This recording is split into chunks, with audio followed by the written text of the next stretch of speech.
You can see here the cemetery of the headquarters of the Catholics, the hero here, which is ito ang favorite place ko actually.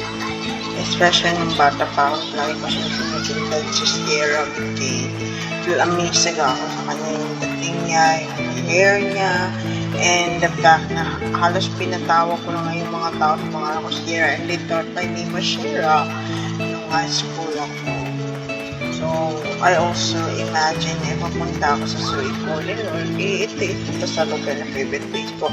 Especially, I know there are less people here unless they're going to visit the people who died in this grave, especially most of them died in the war. Since here it's in the middle of the war between city-state and island.